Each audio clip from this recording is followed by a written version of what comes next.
I found a tube of personal lubricant in my husband's car, tucked away in the glove compartment. I didn't say a word. I just secretly replaced its contents with industrial-grade superglue. What happened next forced our neighbors to make an emergency call to the fire department, and my own son, the fire chief, had to witness it all. I'm so glad you're here. If you're watching this, please like this video, subscribe to Aunt Millie's Tales, and tell me in the comments where you're listening to my story from. I want to know just how far my tale of revenge has traveled. I sat at the kitchen table, the silence in our suburban Chicago home as thick and suffocating as the morning fog rolling in from Lake Michigan. It was a silence that had become a constant, unwelcome guest, a stark contrast to the lively chatter that once filled these walls. The old grandfather clock in the hallway, a wedding gift from my late mother, ticked with a relentless, almost accusatory rhythm. Each heavy talk was a painful reminder of a life I was beginning to suspect was a beautiful, meticulously crafted lie. A life built over 40 years of what I thought was shared love and trust. My husband, Richard, had just returned from one of his countless business dinners. He didn't just look exhausted, he looked haunted, as if he carried the weight of a secret too heavy to bear alone. His face, once so open and loving to me, was now a map of fatigue and guilt, with fine lines etched around his eyes and mouth that had never been there before.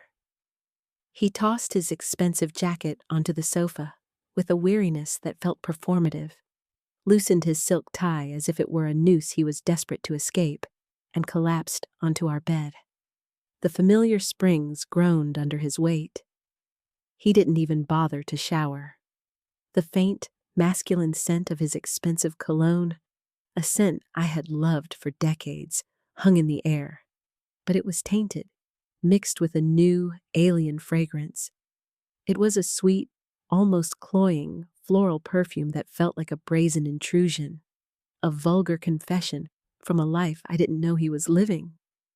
A few minutes later, the gentle hum of his snoring filled the house, a sound that once brought me comfort and a sense of security, but now felt like a mocking lullaby.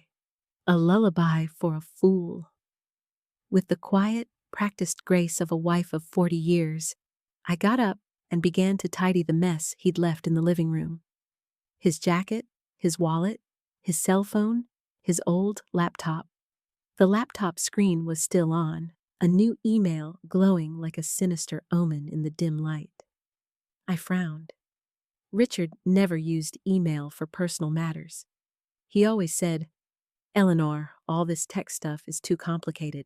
I'd rather just make a call." But there it was, an email in plain sight, a digital ghost from a life I didn't know he was leading. Out of a morbid curiosity that felt both wrong and utterly necessary, I clicked it open. The message was short, a mere handful of words that would detonate my world. "You were incredible tonight, Dad." It was followed by a red heart emoji, a symbol of affection that pierced my own heart with a cold, sharp ache. I froze, my breath catching in my throat as if someone had just slapped me.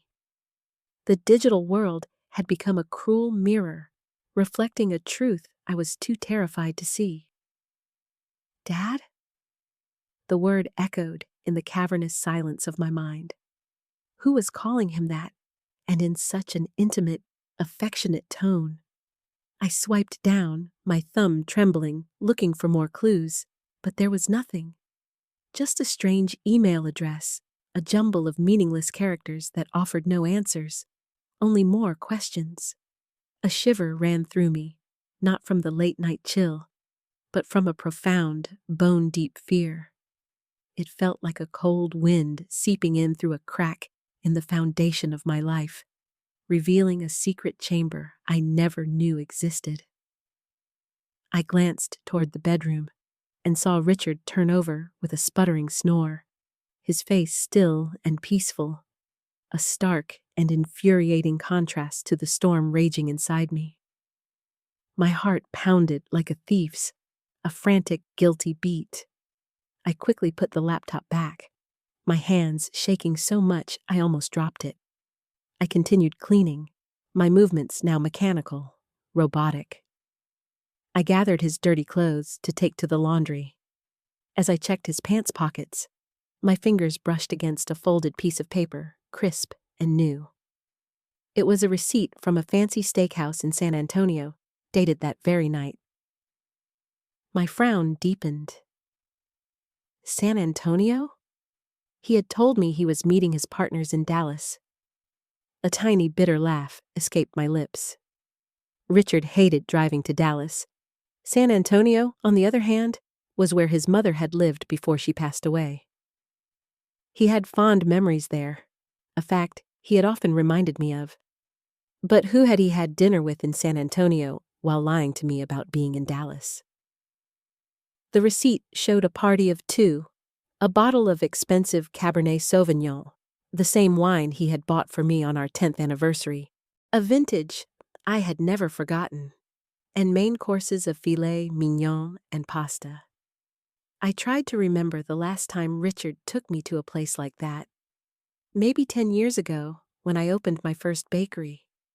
It was a memory etched in my mind, the flickering candlelight, his proud smile, the way he toasted my success. Now, that memory was a lie, a faded photograph in a scrapbook of deceit. With a silent, determined resolve, I took out my own phone and snapped a picture of the receipt and the email. I didn't want to believe it, but a woman's intuition, a wife of 40 years' intuition, is a deep, primal knowing. Something was terribly wrong, and I had to find out what it was. My hands were trembling, not just with anger, but with a deep, existential dread. I felt like I was standing on the edge of a cliff, about to witness the spectacular collapse of my entire life. I went to the garage. Richard's old SUV was still warm, the air thick with the smell of gasoline and that faint, sweet perfume from his clothes. I opened the passenger door, a small, cold dread gripping my stomach. I turned on my flashlight and searched every corner. There was nothing out of the ordinary on the seats, just some loose change and an empty water bottle. But as I reached into the glove compartment, my fingers brushed against something plastic and slippery. I pulled it out, and my heart almost stopped. It was a tube of used personal lubricant with dried residue on the cap. A sticky, damning piece of evidence. I stood there in the dark garage, the beam of my flashlight fixed on the tube, staring at it as if it were a venomous snake. It was a tangible manifestation of my worst fears. Richard and I hadn't been intimate in years. He always said he was tired. That age had sapped his desire. So what was this lubricant for? The question echoed in my mind, each syllable a hammer blow to my fragile reality. I felt paralyzed, but a survival instinct kicked in. I put it back exactly where I'd found it, wiped my hands raw with a napkin, as if I were afraid the betrayal would leave a permanent stain on my skin. I continued searching, this time more carefully, more methodically. Under the back seat, I found some crumpled napkins soaked in that same sweet floral perfume. It wasn't a man's scent, and it wasn't my soft, familiar rose fragrance. The scent was alien, defiant, a loud, vulgar shout of infidelity in the quiet sanctuary of our shared home. I took photos of everything, the lubricant, the napkins, as if I could capture the betrayal in an image. I closed the car and went back inside, the weight of the evidence pressing down on me, heavier than any flour sack I had ever lifted in my bakery. I sat back down at the kitchen table, my hands trembling uncontrollably as I picked up Richard's laptop again. By this point, I was almost certain he was cheating on me. I checked his sent messages, his drafts, his deleted items. Nothing. Everything was too clean, too perfect, suspiciously so, as if he had meticulously erased every trace of his deception. A master of lies, I thought bitterly. My rage was now a cold, hard stone in my chest, and a new, more dangerous emotion began to stir within me. A desire for truth, a need to expose the lie, no matter the cost. The next morning, just as the sun rose, I was already awake, a ghost, in my own house. The images of the lubricant, the restaurant receipt, and that email wouldn't stop swirling in my head, a venomous carousel of doubt. I stood in the kitchen, my hands busy, but my mind a frantic whirlwind, preparing a simple breakfast. Richard came down, looking tired, his hair a mess. He sat at the table, grabbed his coffee, and took a sip. "I have an important meeting today," he said in a husky voice, a rehearsed line he'd used countless times before, without looking me in the eye. "I'm sure I'll be home late." He was so good at this, I thought. The easy lies, the casual tone. It made my blood run cold. I nodded with a strained smile, though all I wanted to do was scream. "Where is the meeting?" "With whom? In San Antonio again?" But I held back my rage, a silent fire, and simply replied, "All right, be careful." He got up, gave me a light pat on the shoulder, a gesture that felt more like an afterthought than affection, and left. I couldn't just sit here. I needed hard evidence. I picked up my phone and called Grace, a dear friend who had once told me about a good private investigator who specialized in infidelity cases. "Eleanor, if you ever need it, I can give you Thomas's number," she had said. "He's very discreet and reliable."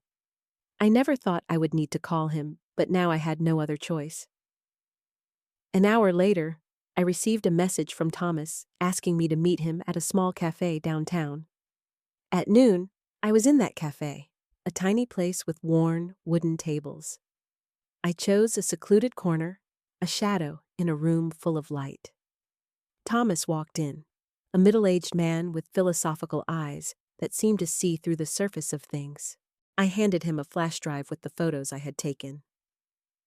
"This is all I have," I said, my voice shaky. "I think my husband is cheating on me." The words tasted like ash. Thomas nodded, reviewing each image on his phone, his face impassive. "Mrs. Roberts, I understand. I'll start following Mr. Roberts this afternoon. Don't worry, I'll let you know as soon as possible."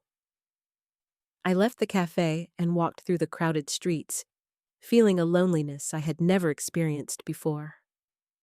40 years of marriage, a lifetime built on a foundation of trust that was now crumbling beneath my feet. That night, as I sat in my bakery, my sanctuary, the familiar scent of yeast and flour a constant soothing presence, my phone vibrated. It was a message from Thomas. I opened it, my heart pounding, the blood roaring in my ears. It was a photo of Richard, in his favorite light blue shirt, entering a fancy restaurant, holding hands with a woman. I zoomed in on the image, and my world stopped. It was Emily, my daughter-in-law. She was wearing a tight black dress, heavy makeup, and her hair was down. They didn't look like a father-in-law and daughter-in-law. They looked like a couple on a date. I sank into my chair, my hand trembling as I held the phone. Emily? How was this possible? At family gatherings, she and Richard always acted distant, barely speaking. I now realized it was a masterful act, a performance for my benefit. Thomas sent more photos. In one, they were sitting in a secluded corner, the table decorated with candles. Emily was leaning toward him, smiling, and Richard was toasting her, his gaze oddly tender. I felt a crushing pain in my chest. In 40 years, I had never seen him look at me like that, not even when we were young. In the middle of the night, a video arrived. I put on my headphones, a desperate attempt to keep the secret contained, and pressed play.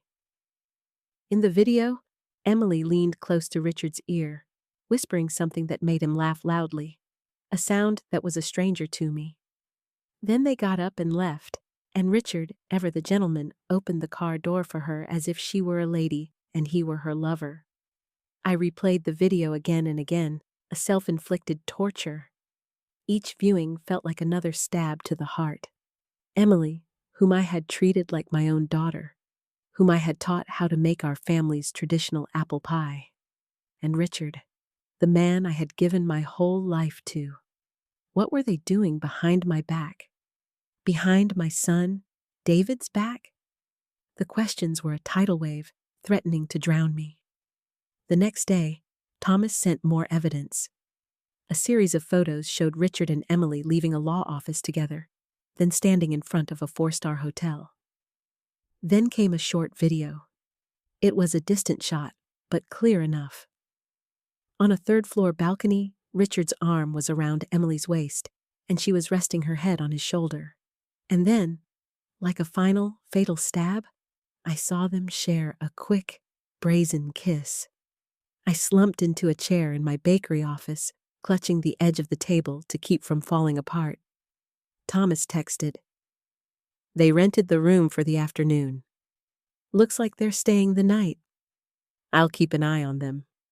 Just hours earlier, Richard had texted me, "Eleanor, won't be home tonight. Have to meet a potential partner from out of town. Get some rest." The tone was sweet and caring, but now I knew it was all a well-constructed lie. I saved every photo and video, my hands working on autopilot. I looked at a family photo on my desk. The 4 of us, Richard, Emily, David, and me, at David's birthday. Emily was smiling, hugging David tightly, while Richard stood beside me, his arm on my shoulder, looking proud. Now, looking at it, all I wanted was to rip it to pieces. That night, my phone vibrated. It was a call from Thomas. "Mrs. Roberts," he whispered. "I recorded their conversation in the hotel parking lot. I used special equipment. I'm sending it to you now." An audio file appeared. I put on my headphones and pressed play. The first thing I heard was Emily's voice, cold and ambitious, a stranger's voice. "Dad, hurry up with that fake contract. I want to have that whole chain of stores already. I want that wretched old hag out of the house." I felt a physical blow to my chest. Then came Richard's voice, deep and confident. "Don't worry about those papers. Eleanor doesn't know anything. Leave it in my hands. She trusts me too much." It felt like a knife twisting in my heart. They weren't just cheating on me. They were planning to take everything I had built, the bakery chain, all the sweat, tears, and sleepless nights. It was all mine. Richard never once got his hands dirty in the kitchen. And now he and Emily wanted to take it all away, to kick me out of the house I had made a home. I didn't break down. Instead, a silent, cold rage burned inside me, like the fire in an oven ready to ignite. That night at dinner, I sat across from Richard. He ate and spoke in a monotone voice, as if the world wasn't about to end. "Eleanor, I have to sign some important business papers this week. Maybe you should look them over. They're complicated." I heard Emily's voice in my head. "Hurry up and sign the fake contracts."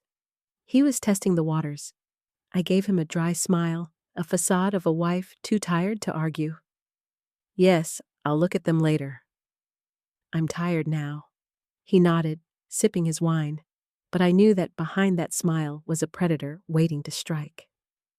After a few more glasses, he staggered to the bedroom, leaving his car keys on the nightstand, gleaming under the dim light. A siren's call to my revenge. This was my chance. I grabbed the keys and went straight to the garage. The night was quiet, hushed, as if the world was holding its breath. I opened the glove compartment, and there it was, the tube of lubricant. I took it to the kitchen and washed my hands with lemon soap, scrubbing them as if to erase the betrayal. Then, I opened my tool drawer and took out a tube of clear, industrial-grade superglue. The same kind I once used to fix a wobbly chair at the bakery. It was a tool of my trade, now a weapon of my revenge. I carefully unscrewed the cap of the lubricant and filled the tube with the glue, drop by drop, until it was completely full. I wiped the nozzle, shook it gently to mix it.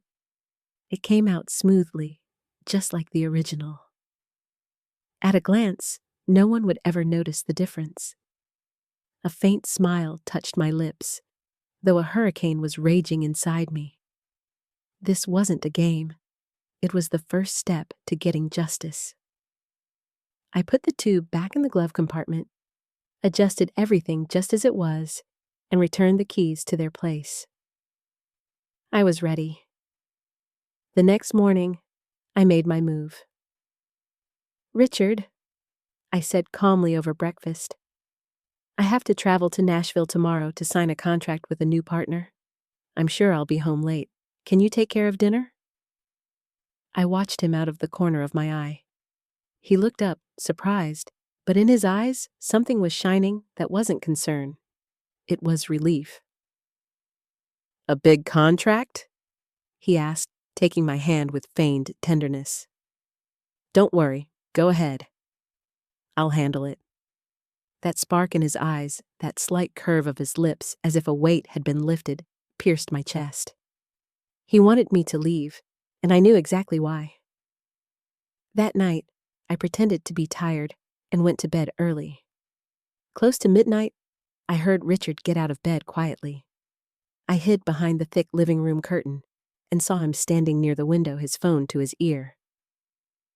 "Yes, of course," he whispered. "Come over to the house tomorrow. We won't have to go to a hotel anymore. Eleanor has to leave town." I heard a soft giggle from the other side, Emily's sweet voice. "That's great, Dad. Finally, we can relax." I returned to the bedroom in silence, my blood boiling. I took out my son David's old recorder, the one I bought him for college, and hid it behind the bookshelf in our bedroom, certain it would capture everything. Before dawn, while Richard was still snoring, I went to the kitchen. It was the last step of my plan. I tied a thin, strong string to the stove's igniter, ran it over to the window, and attached it to an old coffee can. All I had to do was pull it from a distance, and the flame would ignite the skillet of oil I'd left on the stove, creating thick, black smoke. I put on a jacket, grabbed my purse, and gently shook Richard. "I have to go to the bus station right now. I'll probably be back late tonight," he mumbled. "All right, be careful, Eleanor," and went back to sleep. I looked at the man I once loved, now lying there, unaware of the trap waiting for him. Instead of going to the station, I went across the street to my neighbor Mrs. Peterson's house. From her living room window, I had a perfect view. Around 10 a.m., a taxi pulled up. Emily got out, wearing a light floral dress and dark sunglasses. Richard opened the door and quickly ushered her inside. I gripped my coffee cup tightly. "It's time," I murmured. I turned on the app on my phone connected to the hidden recorder. I heard Emily's laughter, the clinking of glasses. Then I heard Richard's deep voice. "All right, we don't have to hide in a hotel anymore." Emily laughed. "You really know how to pick your moments." The wretched old hag is gone, right?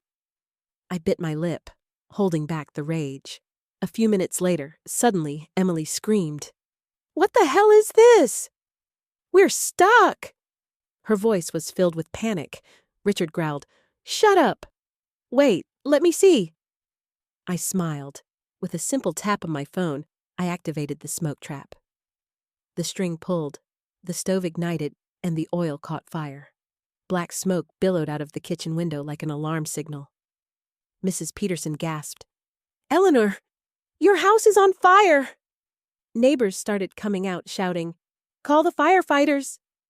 Just 10 minutes later, the wail of a fire truck's siren sounded at the end of the street. The red vehicle skidded to a stop in front of my house. I saw my son, David, jump out of the driver's seat in his fire chief uniform, his face tense. "Get the equipment ready. Quick, there might be people inside," he shouted. I looked at him and felt a sharp pain. My son, always so proud of his family, was about to face the cruelest truth. He led the way, breaking down the front door with a sledgehammer. The sound of splintering wood echoed in the air. Through my headphones, I heard the commotion from the bedroom. Richard's desperate shouts mixed with Emily's sobs. "Do something, Richard." I can't move. I could imagine the scene as David entered the bedroom. His own father and his wife, naked, stuck to each other on the bed, their faces pale with pain and panic. I heard David's voice falter. What is this?" A firefighter behind him murmured in surprise. "Oh my God!" David immediately shouted, "Silence!" I knew that cry wasn't just to maintain order. It was my son's last attempt to hide his own pain. The humiliation was now exposed to the entire fire team and the whole neighborhood, which had gathered outside. After a moment of hesitation, the firefighters had to act. They wrapped sheets around Richard and Emily, trying to cover their fused bodies, and carried them out on stretchers. The crowd gasped. "What a disgrace! Father-in-law and daughter-in-law!" Someone shouted. I could hear Emily's broken sobs mixed with her groans of pain. The whole neighborhood had already seen. There were looks of revulsion, mocking laughs, and shakes of disappointed heads. As the ambulance left, its siren blaring, I pretended to have just run there from the bus station, my face a mask of shock and concern. David stood motionless in the yard, his face pale as a ghost. His teammates avoided looking at him. I knew my son was shattered. At the hospital, after a doctor informed me they had managed to separate them, I was given 2 tubes of prescription ointment. When the nurse turned her back, I swapped them for 2 tubes of extra hot mustard I had prepared. I entered their room, feigning concern. "Richard, Emily, are you okay?" Richard, still pale, mumbled. "Eleanor, I can explain.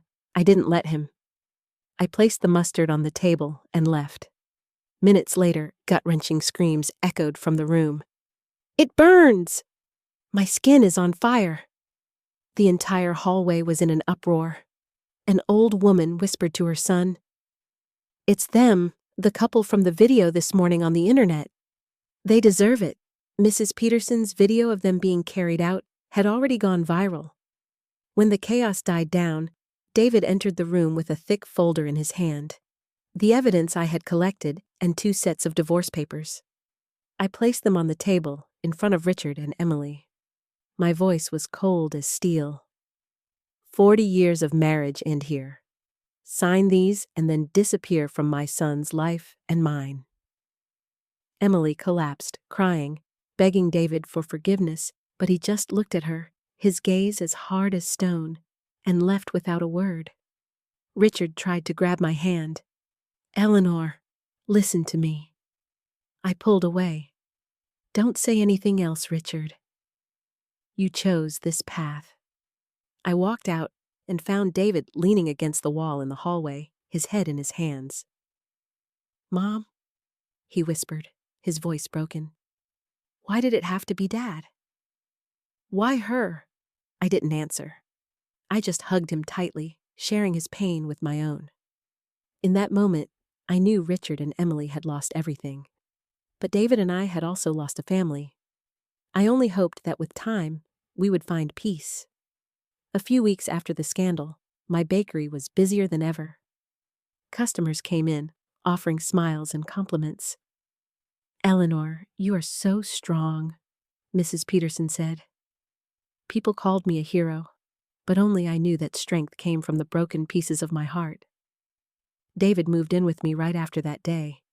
He wasn't the same cheerful man he used to be, but he was there. "Mom, I'm going to help you run the bakery," he told me, and he did. We worked side by side, the simple rhythm of kneading dough and boxing pastries, a form of therapy for us both.